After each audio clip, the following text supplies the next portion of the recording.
Hi everyone, welcome back to my channel. My name is Yana. I'm one of the registered nurses working for Queensland Health here in state Queensland.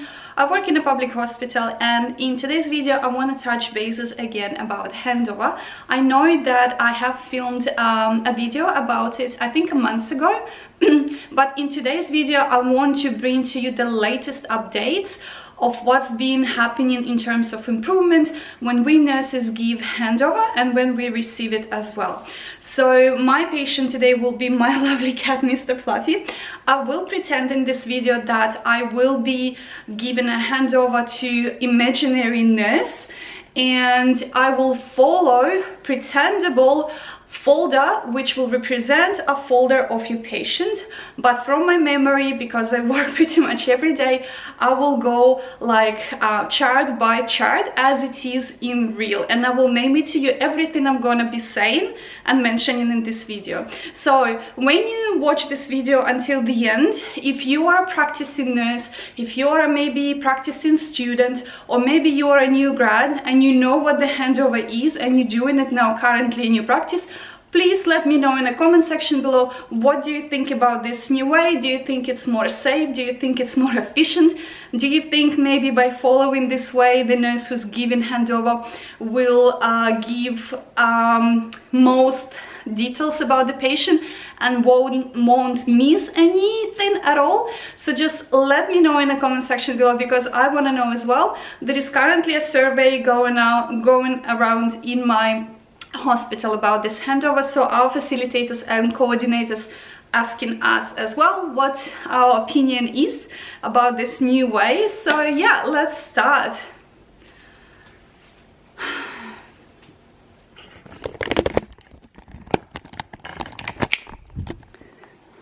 Fluffy, lay down as you want because you are so comfortable.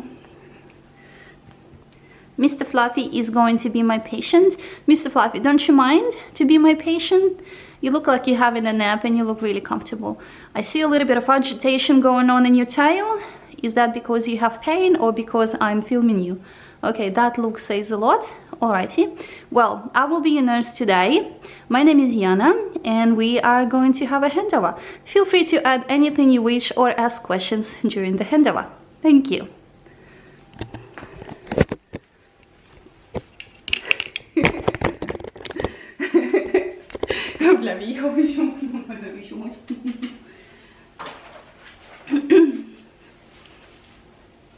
Okay, so the new policy about the handover, or the new rule, saying that you need to hold a patient's folder while you're actually giving a handover. So while you're giving the handover, you can go through the folder together with your nurses. And then you can have your print out handover sheet together with you, so you could tell a little bit more about the patient's background, diagnosis, and the current plan of treatment. So ideally, what we do, so the beginning of handover is going to be exactly the same as I've done it in my other videos. So you walk into the room, it will be two nurses doing a handover, receiving a handover, and one nurse will be first giving the first room and then the second one will be giving the other room. So usually it's like 8 patients together. So you walk to the first room, let's say, you still need to check your suction, your oxygen and everything on a wall, just to make sure that it's all working for the emergency procedures. And then when you get to the bed of the patient, you will be doing like handover for each patient beside the bedside. Okay, so you will be going from patient to the patient. So you will go to the first patient. Remember that you need to introduce yourself. Okay, you can say your name and you can say what's happening. So you can tell to the patient, hey, Mr. Smith, how are you? My name is Yana, and let's say you're another body nurse, Chris. We are going to take over now from Karen. Let's say Karen was the morning nurse. We're having a handover now. She's going to give us a little bit more details about you, and you feel free to add anything or ask questions during this handover. Usually the patients are really friendly. They'll say, yeah, cool, thank you, you know, and they will be just listening and watching you doing it, because you're literally doing it in front of them. So when you introduce yourself, then you cross-check. So I will be receiving nurse, for example, and the nurse who's going to give me handover, okay, we're gonna cross-check the patient's wristband. So I will go to the patient and I either read to my nurse by myself, or I can ask the patient to tell me their name and a date of birth, and then I will read the UR number to the nurse, and also I will ask patient if they have any allergies, and if so, the other nurse is gonna double check it with the patient folder because she has it, or the chart.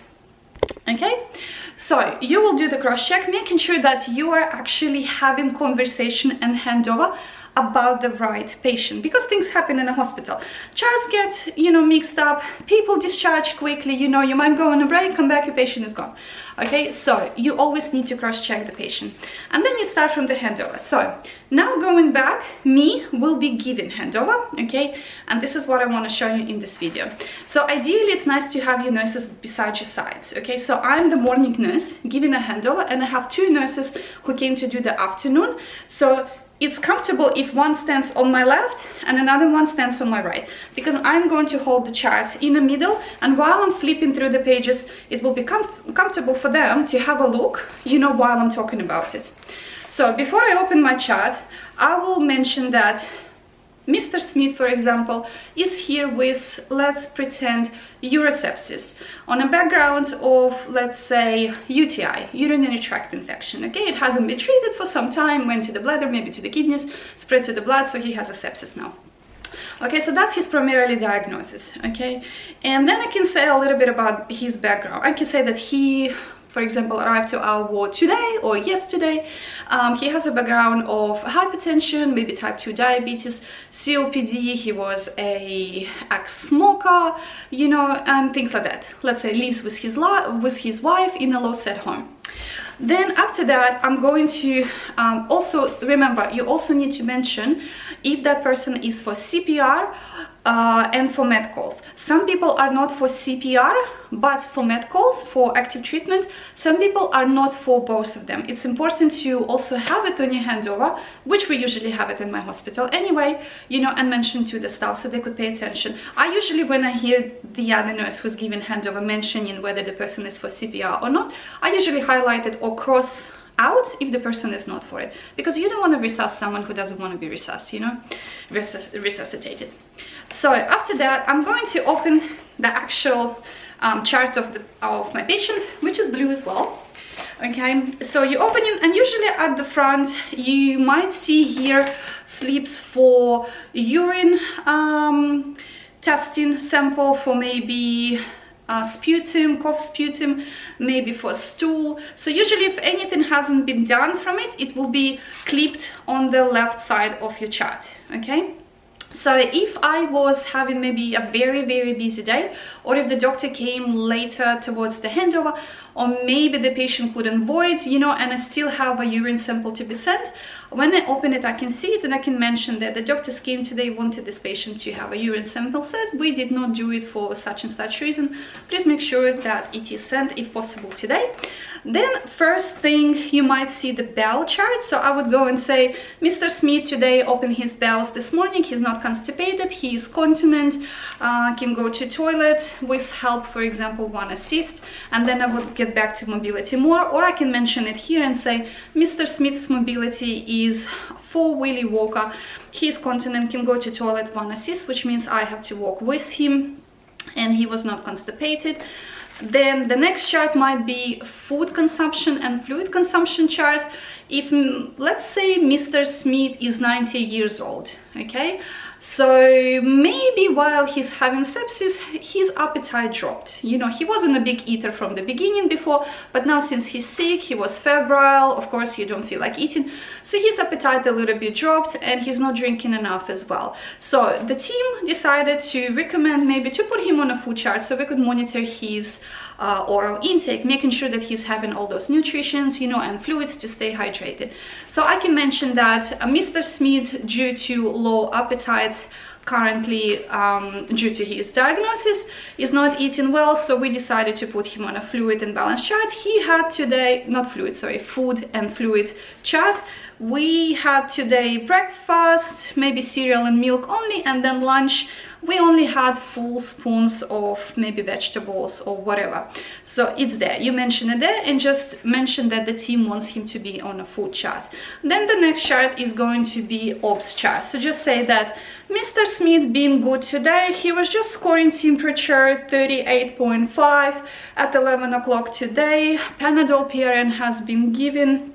Rechecked later on, temperature went to 37.5, so he's good now, scoring 0, blood pressure is good. So while you're mentioning all of this, the nurses are watching as well. Maybe let's say Mr. Smith has COPD background. Maybe let's pretend that he is on oxygen of 1 liter, you know, and the team is happy for him to be around 88 to 92, you know, and maybe in the end we can win the oxygen. Okay, or modifications are in place, things like that. Next, you would go to maybe you have someone or on neuro-OBS or neurovascular OBS, so that would be your next chart as well to mention. Then next is going to be your diabetes management plan. So you open in that chart and you might say to the nurses, his BGL was within the normal ranges today, although he is not eating well enough as before. His BGL is still good, it's not below 4, he's not hypo, he's not on insulin, but he is on metformin, which we withheld due to his low appetite. And you can show the nurses that he has diabetes plan management plan in place, and you can show their his BGLs as well, so they could see it. Then the next is going to be your med chart, so you can go together with the nurses from the morning up until 2 o'clock, making sure that all the medications been given that were due, let's say at 8 o'clock or 7, 12 o'clock, 2 o'clock, whatever, you know, and they can see that everything has been signed, because very often what happens is mornings are very hectic. Sometimes we give medication, but then something distracts us and we forgot to sign it, because you do not sign it until you go to the patient's bed. So you collect your medication, you go to the patient's bed, you cross-check the band, arm band, and then you give the tablets, and then the patient might say, oh my god, I really need to hold it, like go to toilet, I can't hold it, you know. So you're like, okay, fine, did you swallow the tablets? Cool, okay, I'll take you to toilet now. So you take him to toilet, and then you come back, and then you need to do something else, and you've given the tablets, but you forgot to sign. Like, you know, things happen. So for us afternoon nurses, when we take a handover, receive a handover from the morning nurse, it is important to check whether they have signed everything that has been given, because we need to know, was it actually given and been forgotten to sign, or wasn't it actually given at all? And you don't want to overdose the patient, but also you want to make sure that he received something that maybe was important, like for example Parkinson's medication, you know, or antihypertensive medication, but you don't want to give it twice. Then after that you go through, also make sure to check and point out any stat doses that have been written and given or not given for whatever reason it is. After that you go to your fluid orders, fluids, that's your IV fluids there, and you can mention that, for example, due to low appetite, Mr. Smith was on normal saline of 1 liter, running 83 on a rate of 83 mils per hour, and then the nurses will check the fluid running, that it is a normal saline, the rate, the cannula, the site, that everything is fine, and things like that.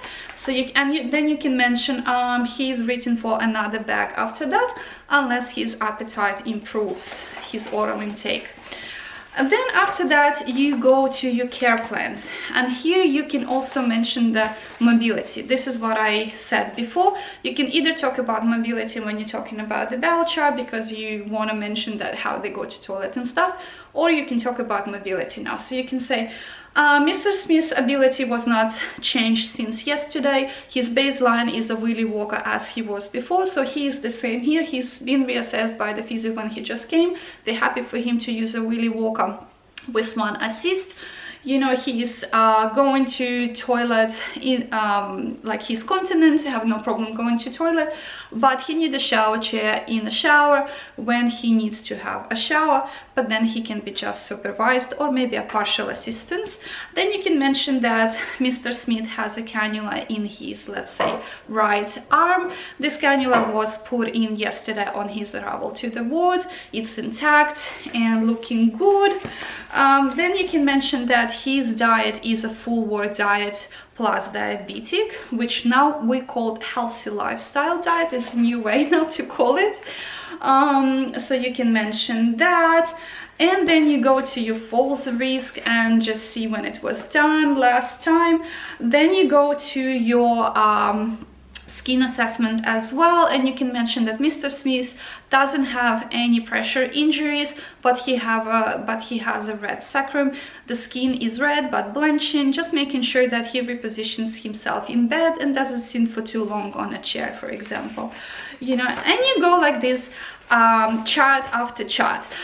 This way they reckon that we do not miss any details when we give a handover about our patient. We give opportunity to another nurse when they are here to check and witness everything that we are talking about that patient, because they are looking at the charts together with us. Also, it gives us opportunity, giving handover nurses, to make sure that I have actually signed everything, including the care plan, you know, and everything is ready for the next shift to kick in.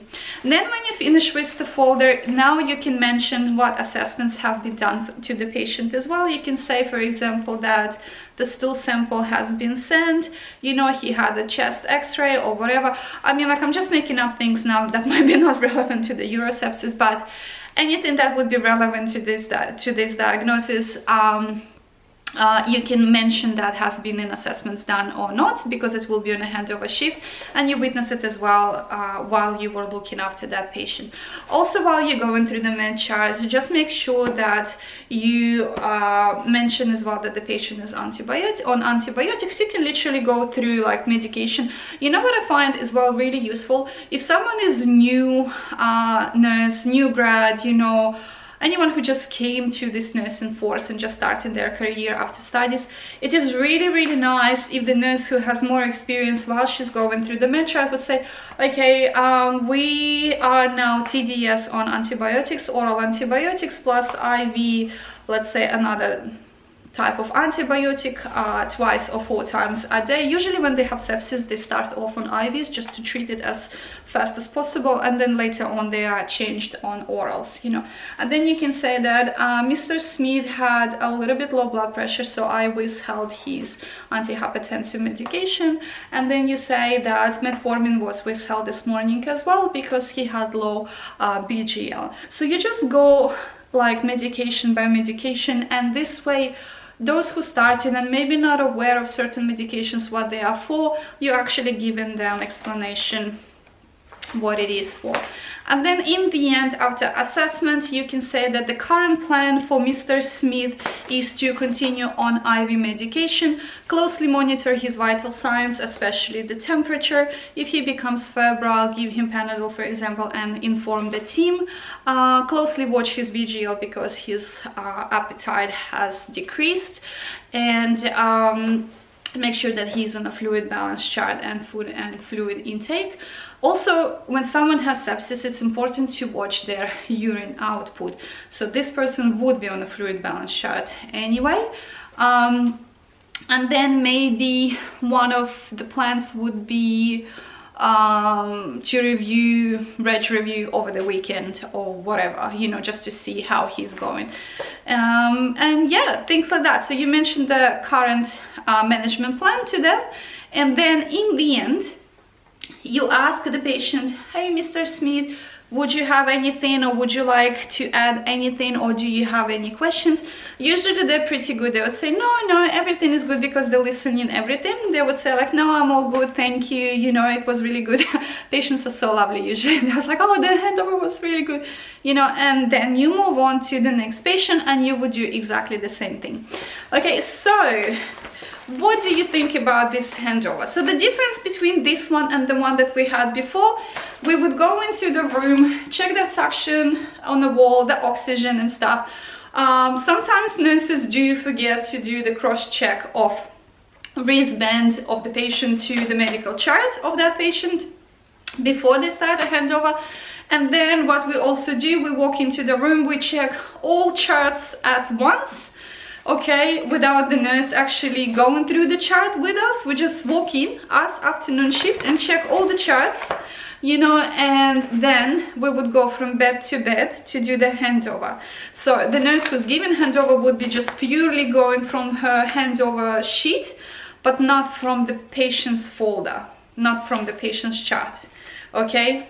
So that's the difference pretty much to the new handover now. So let me know, what do you think? Do you think it's more useful? Do you think it's more efficient and more detailed to do it this way? If you do practice this way already at your hospital, let me know about your feelings about it, your opinion, and how do you go? How do you find it? I'm really interested to know, guys.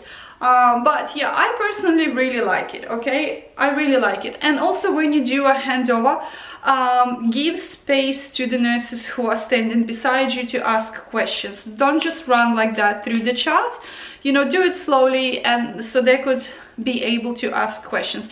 There is no right or wrong here. They can interrupt me while I'm giving handover, and if they have a question, for example, about a particular medication that I am going through while I'm flipping through the med chart, you know, I can stop and I can answer their question. You know what I mean? If there is a medication, for example, for review tomorrow, they want to confirm, you know, or if something has been withheld and I forgot to mention it, they can point it out with the finger and I will look at it and I will tell them why such and such medication has been withheld today. So yeah, I like it personally, okay, and I'm trying to implement it now as much as I can to do it. Look, sometimes, okay, when something comes new, do not look at other nurses. People like to cut corners a lot, okay, and it has been like this, it is like this, and it will be like this, unfortunately. But you always can be that nurse who can make a change, who can make a difference, okay? Even if somebody else who's working with you is not implementing this new way that they want you to try, you still can be the one who's doing the right thing, okay? That's what I'm trying to do now. I'm trying to get used to this new way and make it my habit, because I like it and I think it's efficient, and this way I can give more details about my patient and not to forget anything while I'm giving handover. But that's just my opinion, okay? So thank you for watching this video. I hope it was helpful. I'm waiting to see the comments from you guys because I'm interested what you think, and I'll see you in my next videos. Bye.